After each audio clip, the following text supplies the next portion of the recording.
ನಮ್ಮೆಲ್ಲರಿಗೂ ಖುಷಿ ಆಗ್ತದೆ. ಏನಂದರೆ ಮನ್ಸೂರ್ ಅಲಿ ಖಾನ್ ಸಾಹೇಬರು ಒಬ್ಬ ಎಮಿನೆಂಟ್ ಲೀಡರು.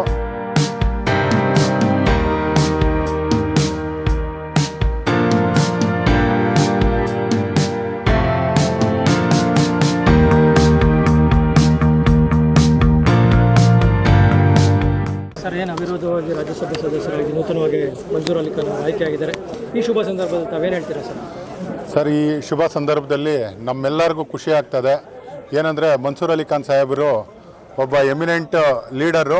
ಅವ್ರಿಗೆ ಪಕ್ಷ ಗುರುತಿಸ್ಬೇಕಾಗಿತ್ತು. ಇವತ್ತು ಅವರು ಕಷ್ಟದ ಪ್ರತಿಫಲ ಇದು. ಎಲ್ಲ ಹೇಳ್ಬೋದು ತಂದೆ ರಾಜಕಾರಣದಲ್ಲಿದ್ದರು ಇನ್ನೊಂದು ಅಂತ, ಆದರೆ ಆ ಥರ ಅಲ್ಲ.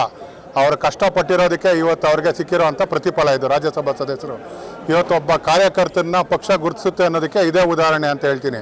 ಯಾಕಂದರೆ ಅವರು ತೆಲಂಗಾಣಲ್ಲಿ ಕೂಡ ಎಲೆಕ್ಷನಲ್ಲಿ ಉಸ್ತುವಾರಿಯಾಗಿ ಕೆಲಸ ಮಾಡಿದರು.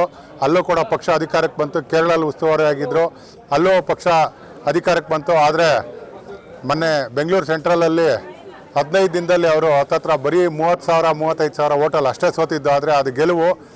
ಅದು ಇವತ್ತು ಅವರು MP ರಾಜ್ಯಸಭಾ ಮೆಂಬರ್ ಆಗಿದ್ದಾರೆ. ನಮ್ಮೆಲ್ಲರಿಗೂ 8 ಕ್ಷೇತ್ರ ಇಡೀ ಕರ್ನಾಟಕ ರಾಜ್ಯದಲ್ಲಿ ಕೂಡ ಅವರೆಲ್ಲ ಅಭಿಮಾನಿಗಳಿಗೂ ಕೂಡ ಖುಷಿಯಾಗಿದೆ. ನಮ್ಮೆಲ್ಲರಿಗೂ ಖುಷಿಯಾಗಿದೆ ಸರ್. ಶಕ್ತಿ ತುಂಬಿದಂಗಿದೆ ಇದು. ಯಾಕಂದರೆ ಅವರು ಕೂಡ ಒಬ್ಬ ಕಾರ್ಯಕರ್ತರಾಗಿ ದುಡ್ದಿರೋರು ಕಾರ್ಯಕರ್ತರನ್ನ ಗುರುತಿಸ್ತಾರೆ. ಅವ್ರಿಗೆ ಒಳ್ಳೆಯದಾಗಲಿ. ಮುಂದಿನ ದಿನಗಳಲ್ಲಿ ತುಂಬ ದೊಡ್ಡ ಲೀಡ್ರಾಗಿ ಬೆಳೆದು ಅವರು ಒಂದು ಆಲದ ಮರ ಆಗಿ ಅವ್ರ ಆಲದ ಮರದಲ್ಲಿ ಸಾವಿರಾರು ಜನ ಯುವಕರಿಗೆ ನೆರಳು ಕೊಡಲಿ ಅಂತೇಳಿ ಲೀಡರ್ಗಳು ಮಾಡಲಿ ಅಂತ ಹೇಳಿ ಕೇಳ್ಕೊತಾ ಇದ್ದೀನಿ. ಜೈ ಹಿಂದ್, ಜೈ ಕಾಂಗ್ರೆಸ್.